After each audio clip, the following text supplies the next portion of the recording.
नमस्कार दोस्तों, मैं आपका दोस्त एंड होस्ट ज्ञान। आप देख रहे हैं टेक ज्ञान। जैसे आपको मेरे सामने दिख रहा होगा, कैनन का मार्क 200 मार्क 2 है। It's a new camera, DSLR camera है। डीएसएलआर का फाइनल वर्जन होगा, आप ऐसा समझ सकते हैं। इनके पहले जो वर्जन आता था उससे ये काफ़ी अपग्रेड है। इसमें प्रोसेसर भी DG8 है जो नई टेक्नोलॉजी के साथ है। काफ़ी हाई परफॉर्मेंस है उस प्रोसेसर का। ये 24.1 मेगापिक्सल CMOS सेंसर के साथ डुअल AF के साथ आता है। ये लो लाइट परफॉर्मेंस भी बहुत ज़बरदस्त है। इनफैक्ट अंधकार में भी इसकी फोटोग्राफी बहुत शानदार आती है।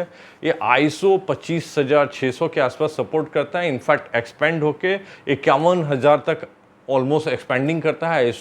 ISO गाइज आपको पता है, लो लाइट परफॉर्मेंस के लिए ISO का मैक्सिमाइज होना बहुत ज़रूरत होता है। उसमें आपको अंधकार में, लो लाइट में भी फोटोग्राफी अच्छी हो पाती है। ये 9 पॉइंट AF के साथ आता है, सो काफ़ी अच्छी क्रॉस सिलेक्शनिबिलिटी AF रहती है। 5.0 फोटो पर सेकंड इसकी कैपेसिटी है। नॉर्मली इस रेंज में जो प्राइसिंग है वो 3 फोटो पर सेकंड आती है। DSLR में आपको पता होगा ये 5 फोटो पर सेकंड फोटोग्राफी करने की कैपेसिटी रखता है। सो काफ़ी अच्छी अपग्रेडेशन के साथ है। ये 4K 24.3 है, प्योर सिनेमेटिक फोटोग्राफी करने के लिए है। इनफैक्ट इसमें फुल HD में 2K में अगर आप वीडियो रिकॉर्ड करते हैं, 60p रिकॉर्ड कैपेसिटी के साथ फुल परफॉर्मेंस करता है। सो सिनेमेटिक आपका, जैसे यूट्यूबर हैं, ब्लॉगर हैं, आप इस तरह के वर्क करना चाहते हैं और अपने पर्पस के लिए यूज़ करना चाहते हैं, वीडियोग्राफी करने लगे, अपने आप में ज़बरदस्त है। सारा रिक्वायरमेंट पूरा करता है। लोग आज के दिन में मिररलेस कैमरा को छोटा देख के भी कंफ्यूज होते हैं कि इससे कैसा फोटो आएगा। तो बहुत लोग DSLR इसलिए जाना चाहते हैं कि उसकी जो साइज़ होती है वो काफ़ी कंफर्टेबल साइज होती है, हाथ में ग्रिप में आती है, बिकॉज उसकी मिररलेस काफ़ी छोटी हो जाती है। हालांकि आज के दिन में मिररलेस भी जाता है लोग, लेकिन आप अर्बन एरिया में जाएंगे, गांव देहात एरिया में, तो आपको उस कैमरा का लुक को परफॉर्मेंस समझ में नहीं आता है, बिकॉज वो DSLR की यादी रहती है। तो आज के दिन में DSLR में अल्टीमेट कैमरा है, टच स्क्रीन के साथ है। सो बहुत सारी खूबी खाबी के साथ ये प्रोडक्ट आता है। गाइज आगे बढ़ते हैं, इसमें अनबॉक्स करते हैं, फिर उसमें क्या क्या टेक्नोलॉजी है, क्यों आपको जानना चाहिए, कैसे ये बेहतरीन है, उसके ऊपर मैं बात करेंगे। एक टेक्निकल बंदा भी आपको कैनन का रहेगा जो सारा चीज़ डिटेल करेंगे। सो गाइज अनबॉक्स करते हैं और देखते हैं बॉक्स के अंदर क्या क्या है। पहले बहुत सारी चीज़ें आती थी आपकी, 2 वेरिएंट में ये कैमरा आता था, 1855 के साथ, दूसरा 1855 250 के साथ। इनफैक्ट अभी मार्केट में चिप शॉर्टेज के वजह से केवल एक ही वेरिएंट अवेलेबिलिटी है, जो ये सामने आपको दिख रहा है। 1855 के साथ ये प्रोडक्ट है। इनफैक्ट कंपनी ने बैग भी हटा दिया है, मेमोरी कार्ड भी नहीं है, फिर भी कैमरा का मारामारी है, बिकॉज ये कैमरा परफॉर्मेंस बहुत ही बेहतरीन है। जो लोग यूज़ कर रहे हैं उनका रिव्यू बहुत ही शानदार है। आंख बंद करके इसको परचेस कर सकते हैं, बहुत कम पैसे, वैल्यूएबल फॉर मनी है। ये नियर अबाउट 58-57 के आसपास में आपको अवेलेबिलिटी है मार्केट में। परफॉर्मेंस अल्टीमेट है। सो गाइस अनबॉक्स करते हैं और डिटेल करते हैं और चेक करते हैं इसका परफॉर्मेंस।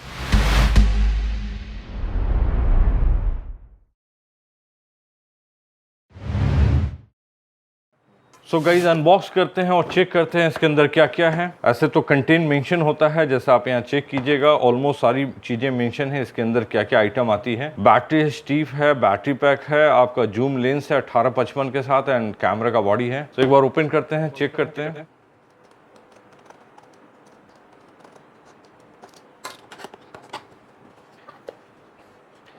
गाइज यूज़र मैनुअल है, इसके अंदर में आपको कैमरा चलाने से पहले एक बार ज़रूर इसको रीड करना चाहिए। इसमें बहुत सारी जानकारी होती है जिससे आपको रखना है, कैसे केयर करना है, कैसे फिटिंग करना है, सारी बटन की जानकारी ऑलमोस्ट मिल जाती है। आपको दिख रहा होगा एक एक बटन की कॉन्फ़िगरेशन कैसे यूज़ करना है, वो सारी चीज़ें पता होने से आप ज़्यादा बेटर ऑपरेशन कर पाते हैं, क्योंकि बहुत सारा ऐसा मोमेंट होता है जिस समय चीज़ें इमीडिएट आपको रिकॉल नहीं होती, थोड़ी सी चीज़ें पढ़ने से ज़्यादा डिटेल रहता है। ये आपको सम गूगल क्लाउड के लिए कैसे आप इमेज को आप स्टोर करेंगे उसके लिए है। ये कैनन का academy, Canon academy image academy है। नाउ आप इसे रजिस्टर्ड कर लेंगे तो आपको वहाँ से जब कोई ट्रेनिंग एंड इस तरह का कोई वर्कशॉप होता है तो उसमें आपको अटेंड करने फ्री ऑफ कॉस्ट मिलता है। वारंटी पेपर है, जैसा आपको सामने दिख रहा होगा, ये कैनन का वारंटी पेपर, इसको केयरफुल रखना चाहिए आपको। गाइस ये बैटरी है, जैसा आप दिख रहा होगा सामने आपको बैटरी पैक है। ये तो ऑन करते हैं, चार्ज करना होगा। पावर बैंक केबल है, ये आपको इसको चार्जर में लगाने के लिए। ये साथ में चार्जर है, इसमें आप प्लग करेंगे इसके साथ में एंड बैटरी को प्लग करके चार्ज करेंगे। चार्जर एक बार आपको मैं इंडिकेटर के साथ बता दूंगा। इसके अंदर में 2 इंडिकेटर है। नॉर्मली चार्ज होगा तो इंडिकेट करते रहता है, फुल चार्ज होने पे ये इंडिकेटर ऑन हो जाता है, तब बैटरी आप अनप्लग कर लेंगे, बिकॉज ओवर चार्जिंग भी खतरनाक होता है बैटरी के लिए, वो ध्यान रखना चाहिए आपको। ये लेंस है 18-55 गाइस, सामने दिख रहा होगा आपको। अभी सिंगल लेंस सिंगल वेरिएंट में ही आप आ रही है, कैमरा अवेलेबल है। इनफैक्ट 2 वेरिएंट में आता है, ये इस लेंस के साथ ही अवेलेबिलिटी है। ये ओरिजिनल स्टीफ है, काफ़ी सुंदर, काफ़ी मजबूत होता है। इसकी बहुत ज़रूरत है सेफ्टी के लिए। कैमरा में ये लगा के ही कैमरा यूज़ करना चाहिए, मेरा रिकमेंडेशन है। विदाउट इसके लगाए हुए कैमरा हैंडल नहीं करना चाहिए, इससे स्लिप करने का चांसेस नहीं रहता है और ग्रिप में रहता है camera.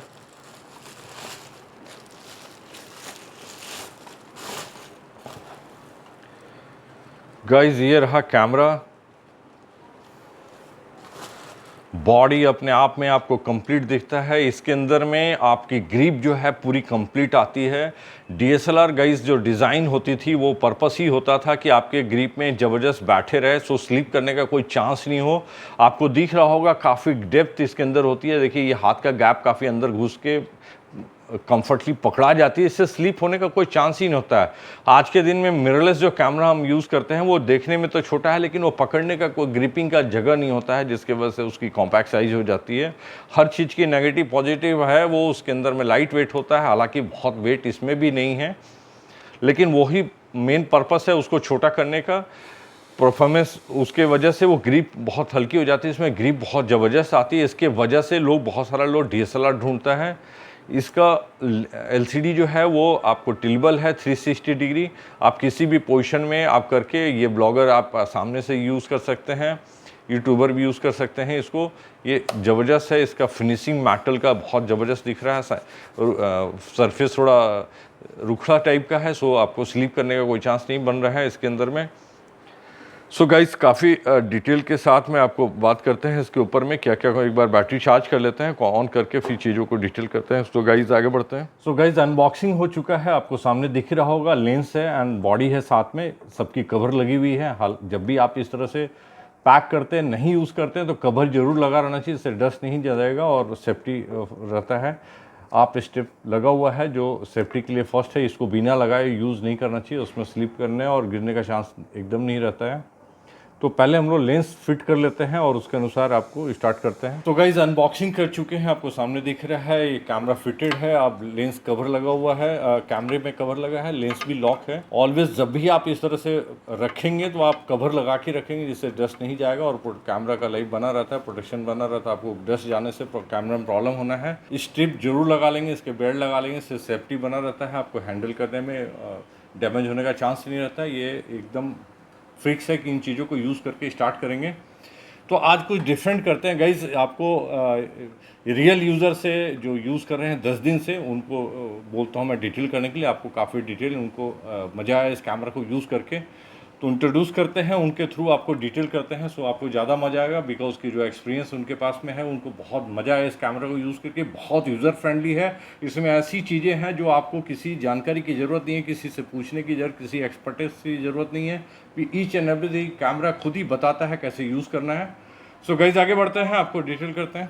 Thank you very much sir. और मैं इसे 1 हफ्ते से ज़्यादा से यूज़ कर रहा हूँ, मुझे बहुत पसंद आया ये कैमरा। और मैं इसको बता देता हूँ आपको पहले कि मेरे को इसके जो बॉक्स था उसमें मुझे ये कैमरा बॉडी मिला था और एक ये कैमरा लेंस मिला था जो किट लेंस होता है 1855। पहले हम इस बॉडी को साइड रखते हैं और अभी हम इस कैमरा लेंस के बारे में बात करते हैं। तो ये हमारा 1855 का किट लेंस है, इसमें 55 mm तक हमें मैक्सिमम जूम का ऑप्शन मिलता है। और इसमें हम देखेंगे तो एक पीछे से कवर लगा हुआ मिलता है जो कि सेफ्टी होता है, ये ज़रूरी होता है, इसे लगा के ही रखना चाहिए हमें जब हम यूज़ नहीं करते हैं। और ये आगे में एक लेंस हुड मिलता है, एक लेंस कवर जो कि ये लेंस के आगे लगता है। तो ये जो होता है, इस लेंस में हमें 2 ऑप्शन मिलता है, एक होता है ऑटो फोकस और मैनुअल फोकस में शिफ्ट करने का बटन, और एक होता है इमेज स्टेबलाइजेशन का बटन। अब फोकसिंग में जब हम ऑटो फोकस में रखते हैं तो कैमरा खुद से फोकस एडजस्ट करता है अपने हिसाब से। जब हम शटर बटन दबाते हैं कैमरा में तो वो खुद से फोकस करता है सब्जेक्ट को। अगर हम किसी एक्सट्रीम कंडीशन में है, लो लाइट में या फिर बहुत ज़्यादा एक्सपोजर है, तो उस समय में कैमरा खुद से फोकस करने में कैपेबल नहीं होता है। तो वहाँ पे हम इसे मैनुअल फोकसिंग में डालकर, और ये फोकसिंग रिंग से, फोकस रिंग होता है ये सामने में, इससे हम एडजस्ट करते हैं अपने फोकस को। उसके बाद जब हम इमेज स्टेबलाइजेशन का जो बात होता है, इसमें अगर हम इसे ऑन रखते हैं तो जो हल्का सा हमें कभी हम फ़ोटो खींचते हैं, लेते हैं, तो उस समय हल्का सा एक शेक आता है जिसमें शेकिंग ब्लर इफेक्ट मिलता है, तो वो ये नेग्लिजिबल करता है, बिल्कुल अपने हिसाब से वो डिजिटली एडजस्ट कर देता है उसको। अगर हम इसे ऑफ़ करते हैं तो वो हमें हल्का सा वो शेकीनेस इमेज में मिल जाता है। अगर बात करें, आइए तो अब लेंस को अब हम कैमरा बॉडी में फिट कर लेते हैं। तो उसके लिए हमें पहले इसका जो पीछे कवर मिलता है लेंस का वो हटाना होगा, और उसके बाद जो कैमरा बॉडी में कवर मिलता है वो हटाना होगा। कभी भी हम ध्यान देंगे कि इसे ना तो नीचे करके अटैच करेंगे ना ऊपर करके, डस्ट जाने का बहुत उसमें चांस रहता है। तो इसे हम सामने में करके, और इस पे वाइट डॉट और यहाँ वाइट डॉट दिया रहता है, उसे हम एक साथ यहाँ पे मिलाएंगे, और उसके बाद इसे क्लॉकवाइज एडजस्ट करके एक क्लिक का आवाज़ आएगा। आप लोग फिर से सुनिए, ये क्लिक का जो आवाज़ आता है, इसके बाद ये लेंस फिट हो जाता है। अब हम जानते हैं कैमरा बॉडी के बारे में। तो इसमें एक 360 डिग्री वेरी एंगल अपना डिस्प्ले देता है कैनन, जिससे कि व्लॉगिंग के समय बहुत हेल्प होता है ये। तो इसमें अगर हम ऑन करते हैं तो हमें काफ़ी सारे ये डिस्प्ले काफ़ी ब्राइट है, जैसा कि आप देख सकते हैं। लो लाइट में और हाई लाइट में हम कभी भी यूज़ कर सकते हैं, डे लाइट में। तो ऑन करते के साथ हमें ये डिस्प्ले पे शो होता है कि किस ऑप्शन पे अभी कैमरा है। जनरली आपको ऑटो मोड पे ही मिलता है कैमरा। इस कैमरा की ये खासियत है कि ये किसी भी मोड के बारे में खुद से डिस्प्ले पे लिखा हुआ दिखाता है। तो अगर हम ऑटो मोड में है तो इसमें लिखा हुआ है सील इंटेलिजेंस ऑटो।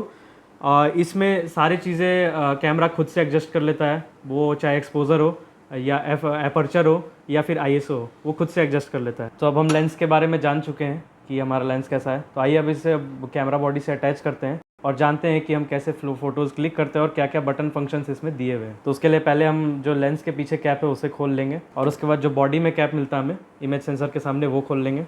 कभी भी हम ऊपर या नीचे नहीं रखेंगे बॉडी को, हमेशा सामने रख के, और इस लेंस में वाइट डॉट और इस बॉडी में जो वाइट डॉट है उसे एक साथ मिलाएंगे, और क्लॉकवाइज घुमा के इस क्लिक के आवाज़ पर ये समझेंगे कि ये लेंस सेट हो गया है। अब इस कैमरा में हमें 360 डिग्री रोटेटेबल डिस्प्ले मिलता है, जिससे कि हम अच्छे से फ़ोटोज़ देख सकते हैं जो हम क्लिक करते हैं, और एक व्यू फाइंडर में मिलता है। दोनों ऑप्शन से हम फ़ोटोज़ या वीडियोज़ क्लिक कर सकते हैं। सबसे पहले आ जाएं तो इसमें कैमरा ऑन ऑफ और वीडियो मोड पर डायरेक्ट जाने का एक बटन मिलता है।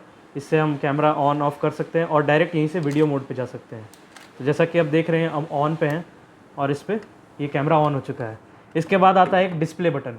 डिस्प्ले बटन से डिस्प्ले को हम ऑन या ऑफ़ कर सकते हैं। उसके बाद ISO बटन है, जिससे हम मैनुअल मोड में कैमरा में अपना सेटिंग्स चेंज कर सकते हैं। उसके बाद आता है एक ये डायल आता है, जिससे हम अपने सेटिंग्स को चेंज कर सकते हैं। जैसा कि आप देखेंगे ये हम इससे अपने सेटिंग्स को चेंज कर पा रहे हैं। एक आता है उसके बाद शटर बटन, जिससे कि हम अपनी कैमरा इमेजेस को क्लिक करते हैं, ये हम इमेज इससे क्लिक कर सकते हैं। उसके बाद आता है हमारा ये मल्टी फंक्शन डायल आता है, जिससे हम अलग अलग मोड्स पे जा सकते हैं, प्रोग्राम मोड, अपर्चर मोड, और शटर प्रायोरिटी, मैनुअल, ऑटो, ये सारे जो इसमें मोड्स हैं इससे हम सेलेक्ट कर सकते हैं। इसके बाद आ जाएं अगर, तो ये हमारा एक्सटर्नल फ्लैश माउंट है, जिसमें हम बाहर से अगर फ्लैश लेते हैं तो उसे लगा सकते हैं। हालांकि इस कैमरा में अपना एक फ़्लैश दिया हुआ भी है। इसके दूसरे कैमरों के तरह जैसे उनमें बटन होता है फ्लैश ऑन ऑफ करने का, इसमें अगर हम इसे जब बस उठा देते हैं तो ये ऑन हो जाता है, और इसे गिरा देंगे तो ये ऑफ़ हो जाएगा। इसके बाद अगर हम आ जाएं तो यहाँ पर हमें मिलता है मेन्यू बटन। मेन्यू बटन में हमें कैमरा के मेन्यू में जा सकते हैं। इसका जैसा कि आप देख सकते हैं ये कैमरा का पूरा मेन्यू इससे दिखता है। उसका जो इन्फो बटन है, उससे हम किसी भी इमेज के इन्फॉर्मेशन निकाल सकते हैं कि उसका हिस्टोग्राम और ये सारी जो टेक्निकल चीज़ें होती हैं वो उसका इन्फॉर्मेशन इस बटन से डायरेक्ट दिखता है। अगर उसके बाद आ जाएं तो यहाँ सामने हमें मिलता है एक क्यू बटन, जिससे हम जो भी सेटिंग्स हैं उसके क्विक सेटिंग में जा सकते हैं, क्विकली उसमें सेटिंग्स हम कर सकते हैं। ये आपका नेविगेशन बटन हो जाते हैं। ये आपका एक्सपोजर बटन है, डायरेक्ट इससे हम एक्सपोजर सेट कर सकते हैं, जो लाइट होती है हमारी इमेज की वो। ये हमारा है इमेज व्यू बटन, जिससे हम अपनी क्लिक की फ़ोटोज़ को देख सकते हैं। और ये है डिलीट बटन, जिससे हम डायरेक्ट इसको डिलीट भी कर सकते हैं। अब अगर हम बात करें कि मुझे इस कैमरा में पर्सनली क्या अच्छा लगा, तो वो था सबसे पहला इसका डिस्प्ले, जो कि है 360 डिग्री रोटेटेबल। इसे हम कैसे भी यूज़ कर सकते हैं, अगर हाई एंगल शूट करना हो तो भी यूज़ कर सकते हैं, और लो एंगल में भी यूज़ कर सकते हैं। तो ये चीज़ इसकी सबसे अच्छी लगी। उसके बाद अगर हम आ जाएँ तो इसमें हम एक्सटर्नल माइक लगाने का ये अटैचमेंट दिया हुआ है। यहाँ से हम एक्सटर्नल माइक यूज़ करके हाई क्वालिटी ऑडियो रिकॉर्ड कर सकते हैं आराम से। तो ये सारी चीज़ें काफ़ी अच्छी लगी। अब अगर हम बात करें इसके मोड्स की, तो इसमें काफ़ी सारे डिफरेंट मोड्स दिए हुए हैं। जैसे कि अगर हम बात करें अभी, तो ये अभी हमारा अगर हम बात करें तो ये अभी प्रोग्राम मोड में, जैसा कि आप देख सकते हैं यहाँ P लिखा हुआ है, और ये प्रोग्राम मोड में है फ़िलहाल। तो इसमें हम काफ़ी सारी चीज़ें एडजस्ट कर सकते हैं। अपनी इमेज को डार्क कर सकते हैं, इमेज में लाइट बढ़ा सकते हैं। तो ये सारी ऑप्शंस इसमें मिलते हैं। अगर हम जाते हैं इसमें टीवी मोड, जो कि हमारा शटर प्रायोरिटी मोड है, तो इसमें क्या खूबियाँ हैं, इसमें कैसे शूट कर सकते हैं, ये हम यहीं से डायरेक्ट देख सकते हैं। ये कैमरा हमें खुद ही बता देता है। इसमें जैसे कि हम देख सकते हैं कि ये सब्जेक्ट को फ्लोइंग भी दिखा सकता है और फ्रीज़ भी कर सकता है। तो जैसे कि अगर हम दौड़ते हुए घोड़े की अगर फ़ोटो ले रहे हैं तो इसमें हम शूट कर सकते हैं। चलते हुए गाड़ी को अगर हमें फ्रीज़ करना है तो भी हम इसमें शूट कर सकते हैं। इसके बाद अगर हम AV मोड में जाते हैं, जो कि हमारा अपर्चर प्रायोरिटी मोड भी कहते हैं, तो इसमें हम बैकग्राउंड के पीछे ब्लर, जो हम पोर्ट्रेट फ़ोटोज़ वगैरह लेते हैं, बैकग्राउंड में हमें ब्लर चाहिए होता है, तो इस मोड से हम कर सकते हैं। या फिर हम पीछे क्लियर भी रख सकते हैं, वो हमारे ऊपर है। उसके बाद मैनुअल मोड में, इसमें हम सारी चीज़ों को अपने हिसाब से सेट कर सकते हैं। और उसके बाद सीन मोड जो है, ये सबसे अच्छा इसका फ़ीचर है इस कैमरा का। इसमें पहले से काफ़ी सारे प्रीसेट सीन्स होते हैं। जैसा कि आप देख सकते हैं, ये ग्रुप फ़ोटो एक प्रीसेट है। इसमें अगर हम क्लिक करेंगे तो हमें कोई भी एडजस्टमेंट नहीं करना होगा सेटिंग में, ये खुद से कैमरा सेटिंग्स रखता है इस मोड में। उसके बाद अगर हम जाते हैं पोर्ट्रेट मोड में, तो इसमें हम पोर्ट्रेट शूट्स कर सकते हैं। और काफ़ी सारे इसमें प्रीसेट्स हैं जो कि मुझे काफ़ी अच्छी लगती हैं। जैसे कि एक मैक्रो का भी है, तो इसमें हम फूल और ये सारी चीज़ें होती हैं, इनकी फ़ोटोज़ ले सकते हैं। ये सारी चीज़ें काफ़ी अच्छी लगी इसमें। तो इस बेहतरीन कैमरा से मुझे जो काफ़ी पसंद आया, इससे मैंने काफ़ी सारे शॉट्स लिए थे, जो कि आप नेक्स्ट स्लाइड में अब मेरे कुछ सैम्पल शॉट्स देख सकते हैं। सो गाइज चलते हैं इसको आउटडोर में चेक करते हैं इसका फोटो एंड वीडियो शूट कैसा चलता है। गाइज ब्लॉगिंग कैमरा को एक बार टच एंड डिफोकसिंग आपको इजीली कैसे होता है, यूजर फ्रेंडली कैसे, आपको एक बार करके दिखाते हैं। आपको सामने अपने फेस पे टच करेंगे, उससे आपको मेरा फोकस एरिया जो होगा मेरे फेस पे आएगा। गाइज आप देख रहे हैं, एक बार बैकग्राउंड करना भाई, नाउ बैकग्राउंड का क्लियरिटी आपको बढ़ जाती है। तो अपने आप में वन टच काम करता है टच स्क्रीन की वजह से, जबरदस्त। तो गाइस कुछ स्नैप्स मैं आउटसाइड में आपको लिया हूँ, आपके पिक्चर क्वालिटी से उसको समझ में आएगा कैसा कैमरा है, कितना दम है इस कैमरे में। ये वैल्यू फॉर मनी वाला कैमरा है, बजट कैमरा है, आपके हर किसी के बजट में सूट करने वाला है। इसको कहीं भी यूज़ कर सकते हैं। इनफैक्ट मैं इसके ऊपर में एक वीडियो आपको बाद में दूंगा। ये एज ए वेब कैमरा भी काम करता है। इसको USB के थ्रू प्लग करके आप एज ए वेब कैमरा की तरह भी यूज़ कर सकते हैं। वीडियो क्वालिटी बहुत अच्छी है इसकी। इसको आप ब्लॉगिंग, वीडियो कैमरा और अपने पर्पस प्रोफेशनल भी यूज़ कर सकते हैं। ये प्रोफेशनल क्वालिटी का वीडियो और पिक्चर बना के देता है, जैसा आपको सामने दिख के आपको समझ में आएगा। सो गाइस, इसको परचेस करने के लिए मैं नीचे अपने डिटेल में लिंक दे रखा हूँ, जो अमेजोन से भी आप परचेस कर सकते हैं, आप किसी शॉप से भी कर सकते हैं, मेरे से डायरेक्टली भी परचेस कर सकते हैं। सो गाइस, मेरा वीडियो अच्छा लगे लाइक कीजिए, सब्सक्राइब कीजिए। मिलते हैं नेक्स्ट वीडियो में। Thank you very much.